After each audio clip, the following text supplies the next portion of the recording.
Bismillahirrahmanirrahim. Students, welcome to Mayuddin Abdul Qadir Learning Zone, and we are here with you with chapter number 11 reaction kinetics, lecture number 2, book 1. Students, आज के lecture में हमने half life period को discuss करना है और calculation of order of reaction की बात करनी है। तो हम हाफ लाइफ पीरियड से स्टार्ट करते हैं। Half life period, half life period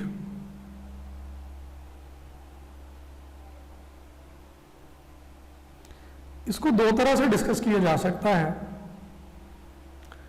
time required when 50% reactants are converted into products, और time required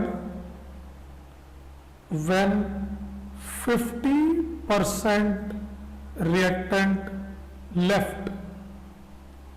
दोनों का एक ही मतलब है, लेकिन स्टूडेंट्स 50% रिएक्टेंट लेफ्ट बिहाइंड, ये बड़ा अच्छा आइडिया है। अगर आप इस तरीके से इसको सॉल्व करने की कोशिश करेंगे तो बहुत सारे क्वेश्चंस के आंसर आपको बड़ी आसानी से मिल जाएंगे।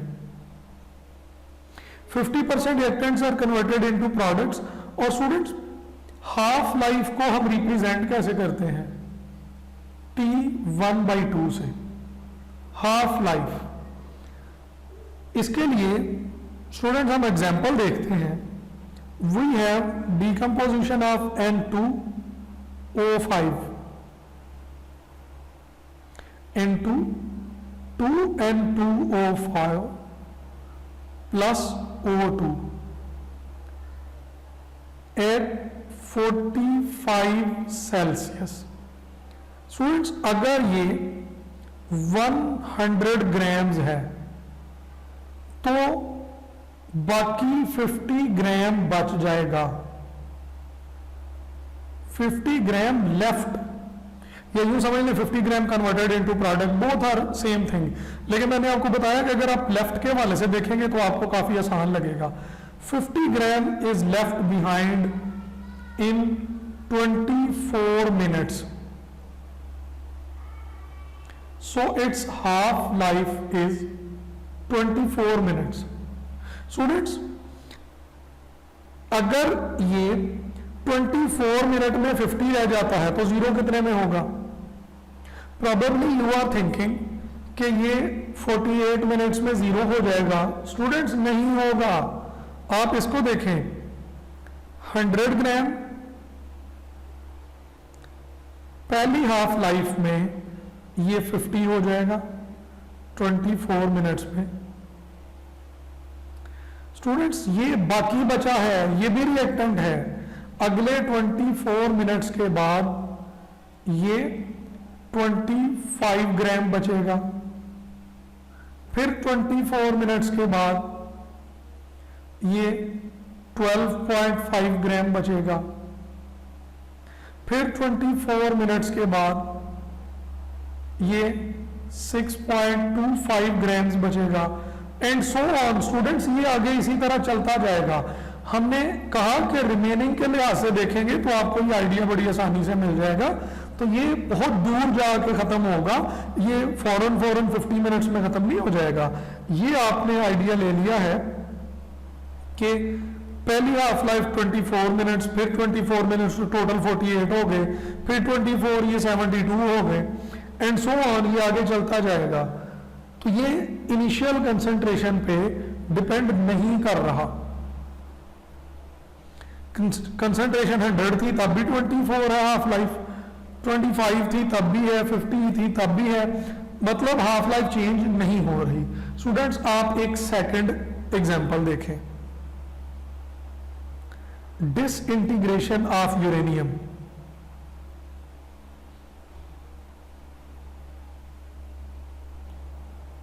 Disintegration of uranium 235।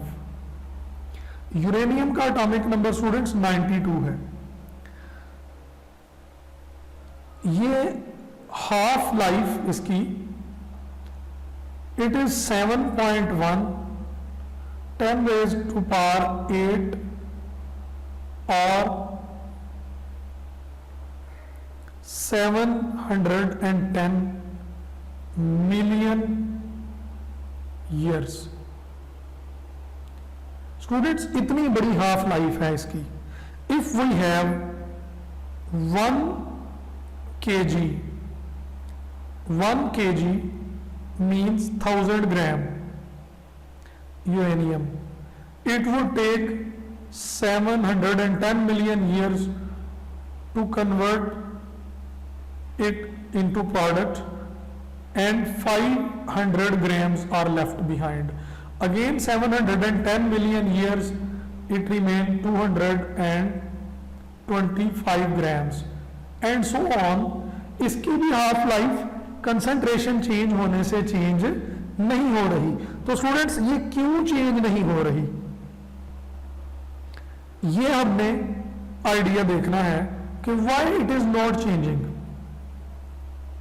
Half life period का कंसंट्रेशन से और ऑर्डर से क्या ताल्लुक है। Half life of nth order reaction is inversely proportional to A's power n-1। A is initial concentration,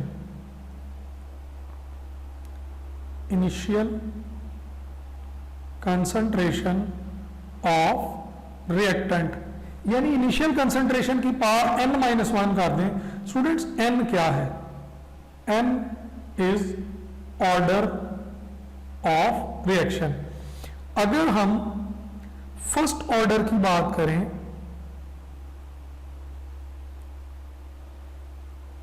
तो 1/A's पावर 1-1 और इसका फाइनल रिलेशनशिप आता है half life for first order is 0.693 divided by k। ये रिलेशनशिप कहां से आ गया students, ये रिलेशनशिप इसको इंटीग्रेट करके आता है, वो हमारे सिलेबस में नहीं है। यानी यहां से ये भी आइडिया मिला कि इनिशियल कंसंट्रेशन के साथ इसका कोई रिलेशनशिप नहीं है, inversely proportional to A's power 0, 1-1 is 0। Student जब किसी चीज की पावर 0 हो तो उसकी वैल्यू 1 होती है, तो 1 ना तो डायरेक्टली प्रोपोर्शनल है ना ही इनवर्सली प्रोपोर्शनल है, उससे तो कोई फर्क नहीं पड़ता। तो अब ऊपर वाले दो रिएक्शंस को देखें। हाफ लाइफ कंसंट्रेशन चेंज होने से चेंज नहीं हो रही, इसका क्या मतलब हुआ कि ऊपर वाले दोनों जो रिएक्शंस हैं they are first order, they are first order reactions। radioactive decay, active decay is first order,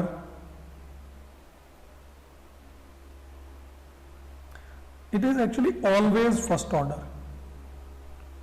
why?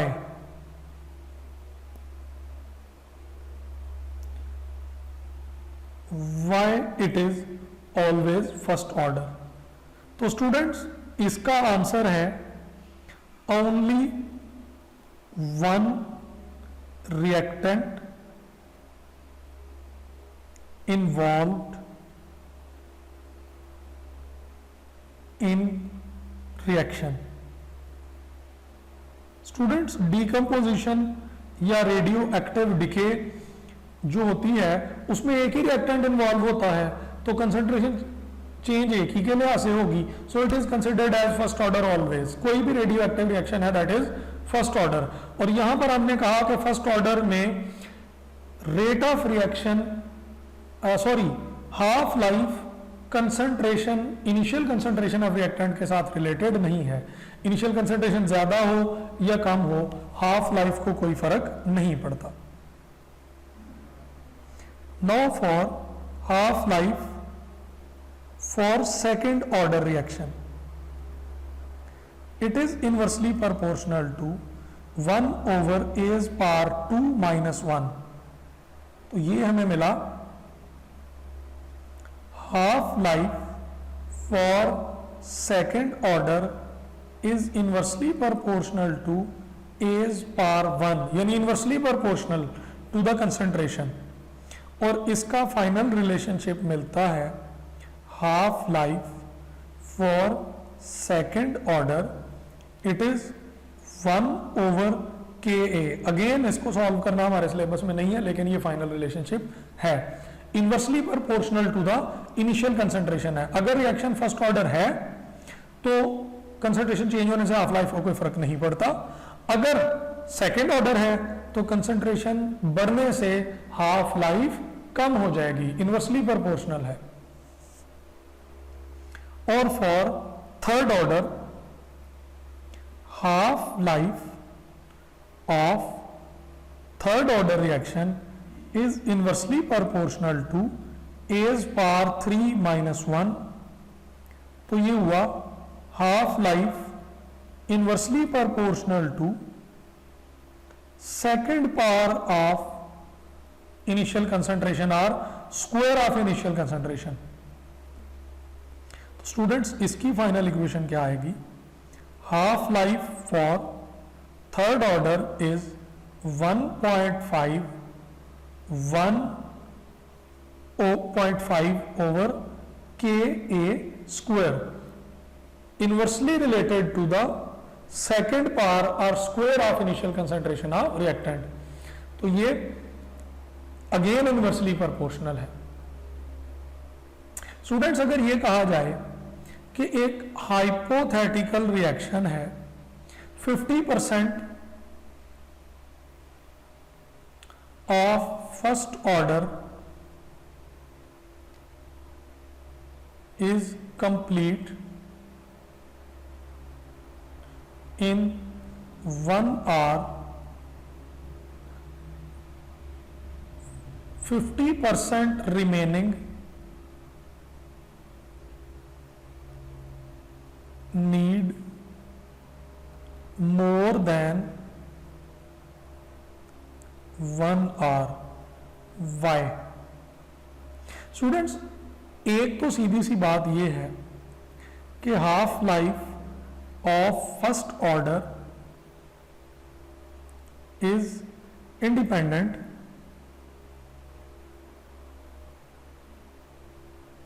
Of concentration.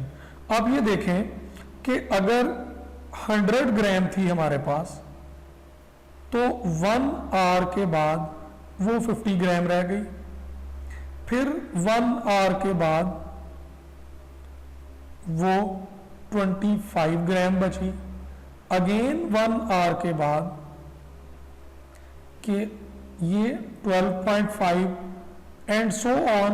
Students ये फर्स्ट ऑर्डर रिएक्शन था तो इसकी half life independent of initial concentration थी, so it need more than 1 hour for further decomposition of 50 gram.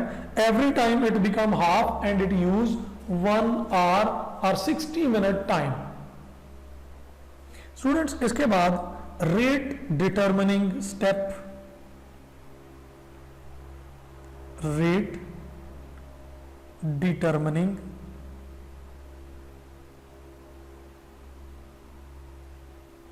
Step. Rate determining step के लिए students 2 points लिख रहे हैं। It is slowest step, it control reaction rate. जो reaction rate को control करेगा definitely वही रेट डिटर्मिनिंग स्टेप होगा। तो students overall rate of reaction is dependent over rate determining step. तो हम इसकी एक एग्जांपल देखते हैं, NO2 plus CO, it form NO plus CO2, all these are gases। इसकी रेट इक्वेशन देखें, K into NO2 की पावर 2। स्टूडेंट्स ये देखें CO2 और NO2 रिएक्टेंट है, लेकिन रेट इक्वेशन में तो CO2 आया ही नहीं। ये क्या हुआ और ये क्यों हुआ? स्टूडेंट्स इसका मैकेनिज्म देखना पड़ेगा।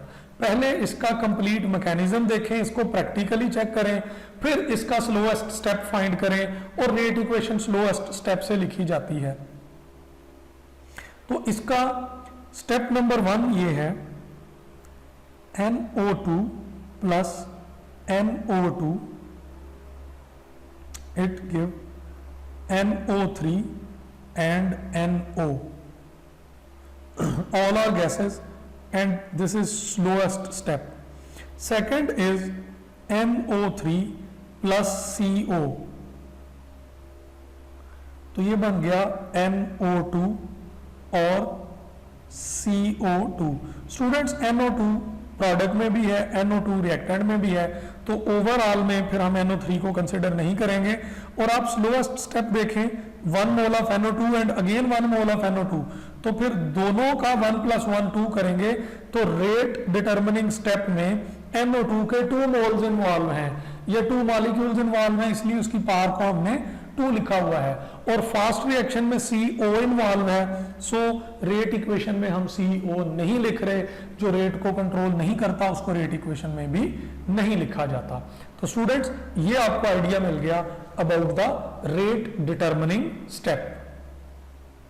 यहां पर एक कंपैरिजन आपको मैं बता दूं कि रेट डिटर्मिनिंग स्टेप स्लोएस्ट होता है, दूसरा फास्ट होता है। यानी फास्ट स्टेप का कंपैरिजन कर लें तो फास्ट स्टेप है। रेट डिटर्मिनिंग स्टेप से रेट इक्वेशन लिखी जाती है और फास्ट स्टेप से रेट इक्वेशन नहीं लिखी जाती। रेट डिटर्मिनिंग स्टेप में सिर्फ वही रिएक्टेंट इन्वॉल्व होते हैं जो रेट को चेंज कर सकते हैं, और फास्ट में ऐसे भी इन्वॉल्व हो सकते हैं जो रेट ऑफ रिएक्शन को चेंज नहीं कर सकते। अब है determination of rate of reaction या कैलकुलेशन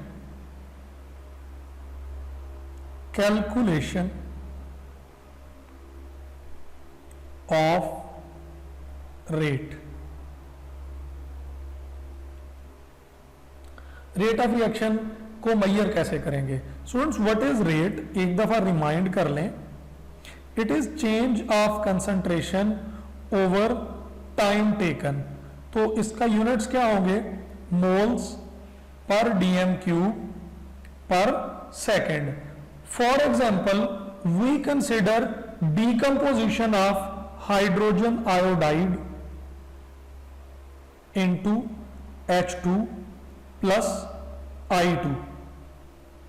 स्टूडेंट्स ये रिएक्शन डीकम्पोजिशन का 508 सेल्सियस पे होगा, 508 सेल्सियस पे। और with the passage of time HI की कंसंट्रेशन कम होती जाएगी और हाइड्रोजन और आयोडीन की concentration with the passage of time बढ़ती जाएगी। स्टूडेंट्स बुक ने इसकी वैल्यूज लिखी हैं, मैं वैल्यूज नहीं लिख रहा, मैं सिर्फ आपको समझाने के लिए इसकी ग्राफिकल रिप्रेजेंटेशन को डिस्कस कर रहा हूं। If we take rate with respect to HI means reactant, we draw a graph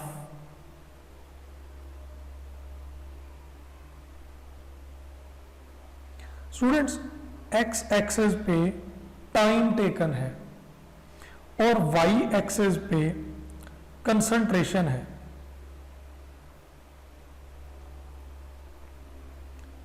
concentration of HI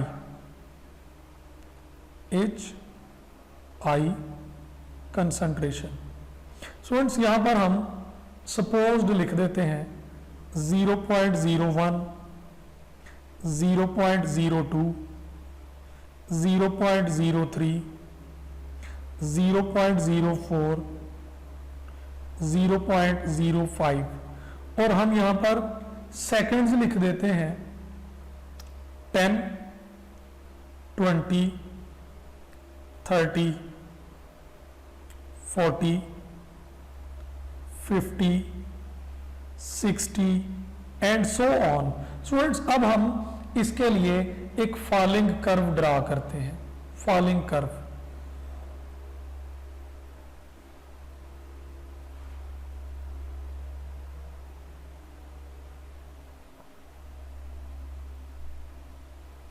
ये हमने ड्रा कर दिया।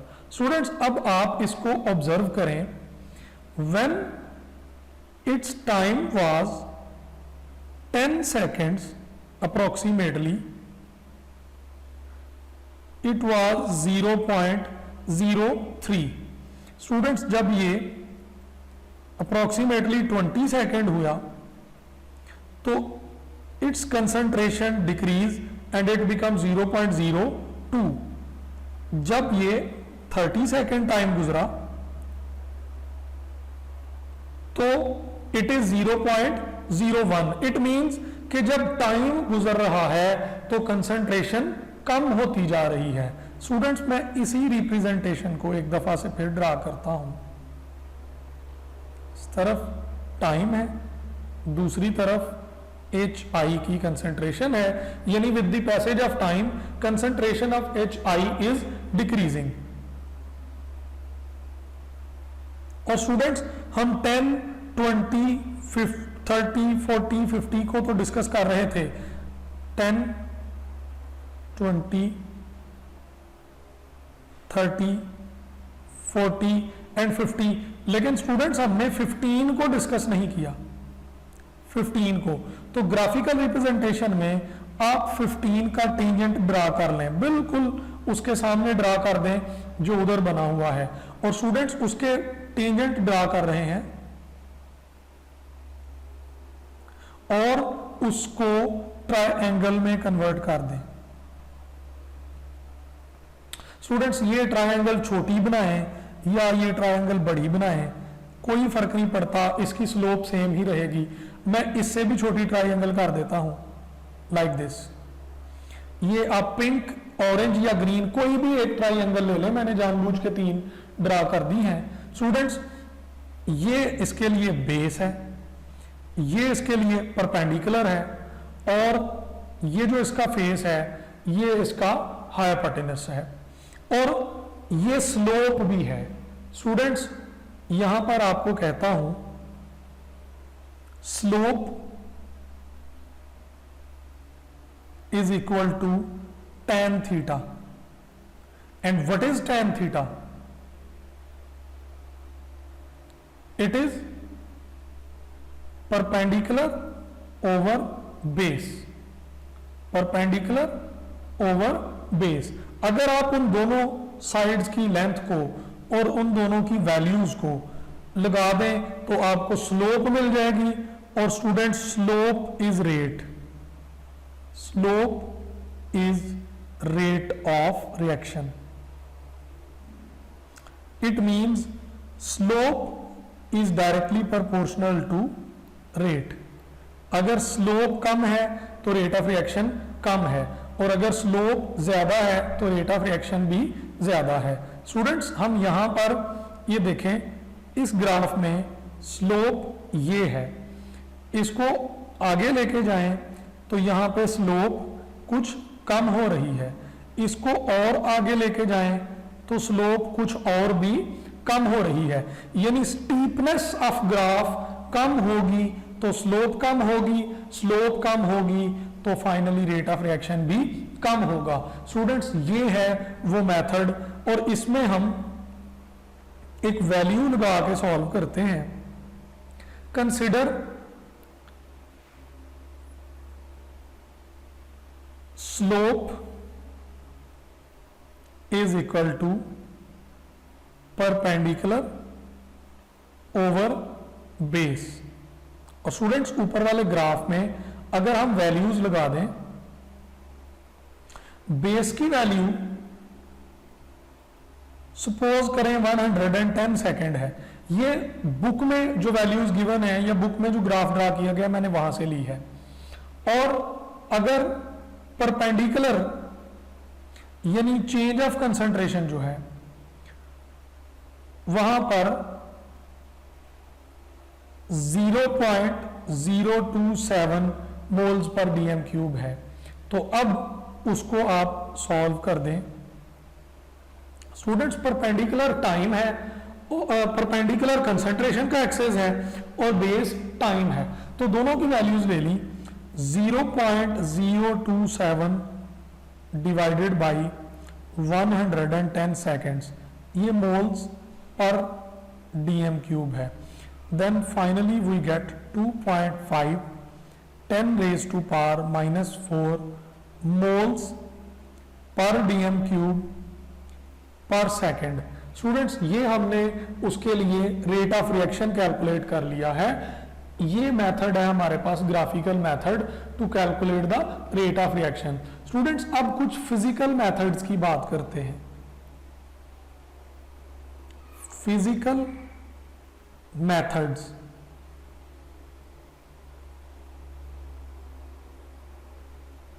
और फिजिकल मेथड में first of all we discuss spectrometry.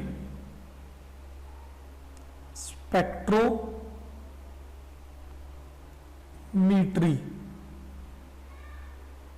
Students, spectrometry एक ऐसी टेक्निक है जिसमें अब्जॉर्प्शन ऑफ इलेक्ट्रोमैग्नेटिक रेडिएशन के लिहाज से कैलकुलेशंस की जाती हैं। Interaction of light with matter को डिस्कस करती है। स्टूडेंट्स इसमें रिएक्टेंट और प्रोडक्ट एब्जॉर्ब अल्ट्रावायलेट और विजिबल लाइट। अगर ऐसा हो तो फिर absorption is directly proportional to the rate. Students आप ये समझें कि एक रिएक्टेंट है वो बिल्कुल भी लाइट को एब्जॉर्ब नहीं करता, बट आफ्टर सम टाइम वो रिएक्शन मिक्सचर एब्जॉर्ब करना शुरू हो गया। इसका मतलब है कि प्रोडक्ट एब्जॉर्ब करता है और with the passage of time absorption बढ़ती जा रही है। इसका मतलब है कि प्रोडक्ट बढ़ता जा रहा है। तो change of absorption with respect to time is change of concentration with respect to time. ये दोनों एक दूसरे को रिलेट कर रहे हैं। तो इससे आपको पता चल जाएगा कि change of concentration with respect to time क्या है, और उससे फिर आप रेट ऑफ रिएक्शन मेजर कर लेते हैं। Number 2 is electrical conductivity method. Conductivity method students इसमें रिएक्टेंट और प्रोडक्ट कंडक्टर हो, करंट को गुजार सकता हो। स्टूडेंट सपोज करें कि रिएक्टेंट कंडक्टर नहीं है और प्रोडक्ट कंडक्टर है, तो स्टूडेंट्स यहां पर conductance is directly proportional to concentration. Conductance is directly proportional to concentration and that is further directly proportional to the rate। यानी with the passage of time अगर conductance बढ़ रही है तो इसका मतलब है प्रोडक्ट बढ़ रहा है। और 1 मोल की एक स्पेसिफिक कंडक्टेंस होती है, उसको कंपेयर कर लें कि अब कितनी कंडक्टेंस है, तो उससे आपको ये भी पता चल जाएगा कि अब मोल कितने हैं। तो फिर आपको कंसंट्रेशन पता चल गई, उससे आपको rate with respect to time आप मेजर कर सकते हैं। Next is dilatometric method.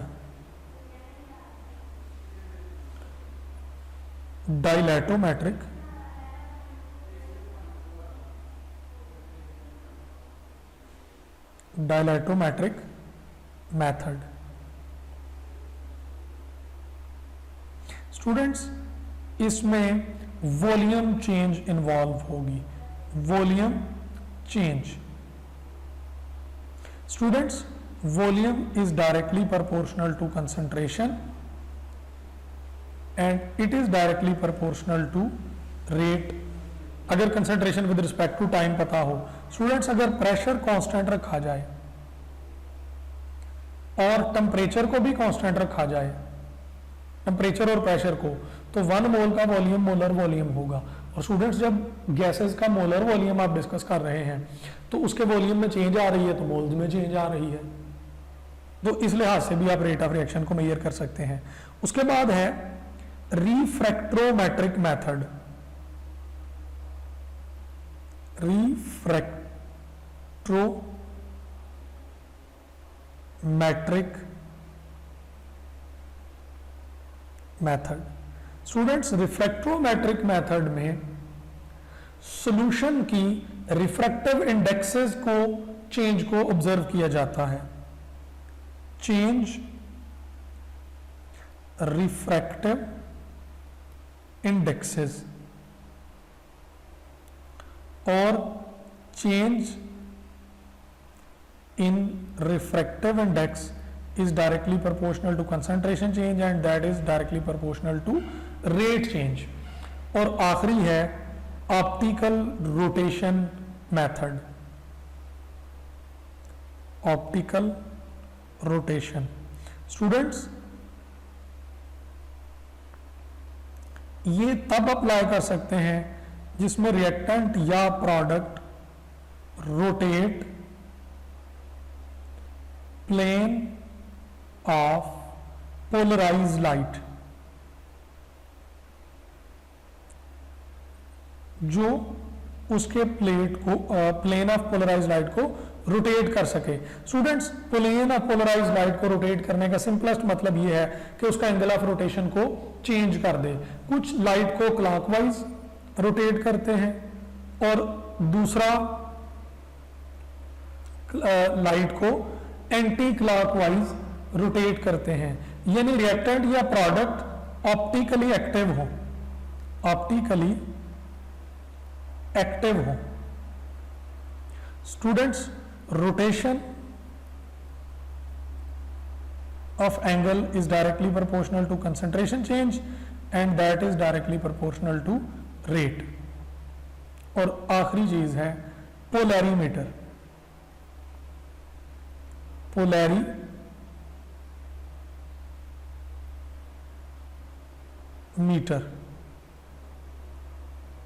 Students ये इंस्ट्रूमेंट है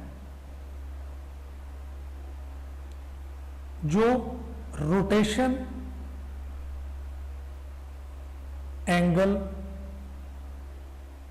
मेजर करता है। It is called as polarimeter और ऑप्टिकल रोटेशन को पोलैरीमीट्री भी कहा जा सकता है। स्टूडेंट्स अब केमिकल मेथड डिस्कस करते हैं कि कैसे हम केमिकल मेथड से रेट ऑफ रिएक्शन मेजर कर सकते हैं। Chemical method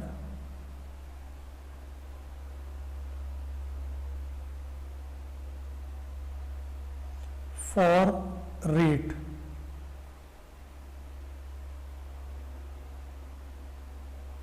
measurement of rate of reaction through chemical method। Students इसमें रिएक्टेंट्स और प्रोडक्ट्स को केमिकल एनालिसिस से गुजारा जाता है। इसमें आप कंसंट्रेशंस कैसे मेजर करते हैं? Concentrations are measured time to time after a fixed time interval। concentration को मेजर किया जाता है। स्टूडेंट्स इसकी एक एग्जांपल देखें। हमारे पास एक रिएक्शन है CH3COOC2H5, ये एक एस्टर है। इसको वाटर से ट्रीट करें in presence of some acid catalyst, तो it gives CH3COOH acetic acid and C2H5OH। Students rate of reaction reactant से भी लिया जा सकता है और प्रोडक्ट से भी लिया जा सकता है, लेकिन ये हमने फैसला करना है कि हमारे लिए कौन सा काम आसान है। स्टूडेंट्स ये एसिड है, एसिड की कंसंट्रेशन को हम बड़ी आसानी से मेजर कर सकते हैं by using titration. Titration we can measure acid और बेस। तो स्टूडेंट्स यहां पर एसिड गिवन है तो हम एसिड को टाइट्रेट कर लेंगे विद सम अल्कली और हम कंसंट्रेशन ऑफ एसिड मेजर कर लेंगे। अब आपको एक आइडिया देता हूं, अगर हमारे पास एक रिएक्टेंट है,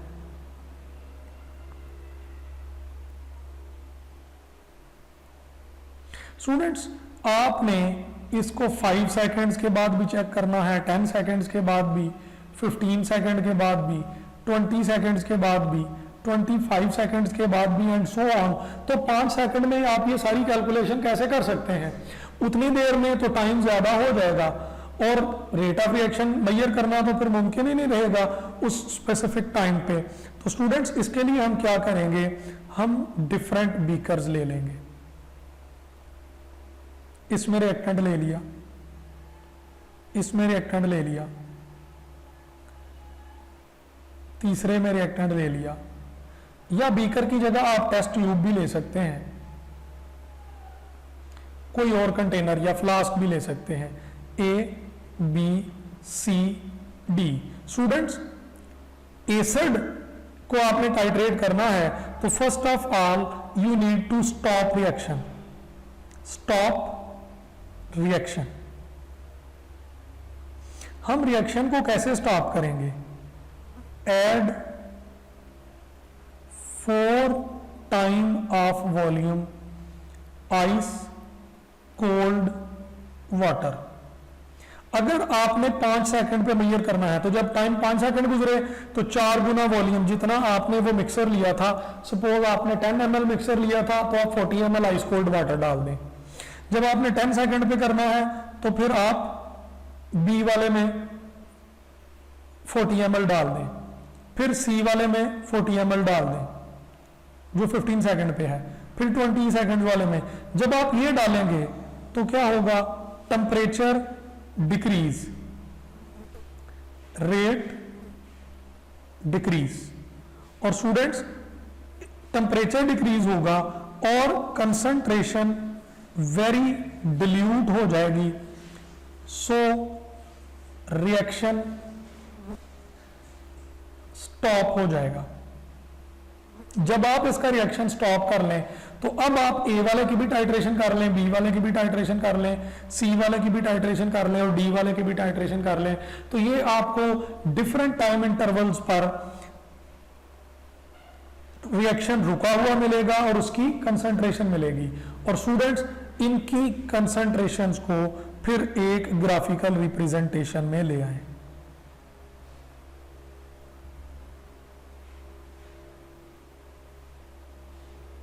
स्टूडेंट्स हमने देखा कि with the passage of time concentration बढ़ रही है तो हमें एक राइजिंग कर्व मिलेगा। और आपने जो डिफरेंट 10 सेकंड पे मेजर किया होगा, आपने 20 सेकंड्स पे मेजर किया होगा, आपने 30 सेकंड्स पे मेजर किया होगा। ये मैं सपोज्ड वैल्यूज लगा रहा हूं स्टूडेंट्स, 10, 20, फिर 30, फिर आपने 40 पे मेजर किया होगा। तो आप देख रहे हैं कि every time concentration is increasing. When time was 10 concentration was lesser. यहां पे कंसंट्रेशन ऑफ एसिड है और इस तरफ टाइम इन सेकंड्स है।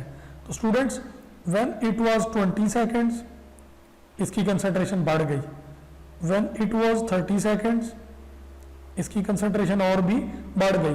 तो कंसंट्रेशन बढ़ने से रेट भी बढ़ेगा। तो फिर इसके लिए भी स्टूडेंट्स आप कोई टेंजेंट ड्रा कर सकते हैं।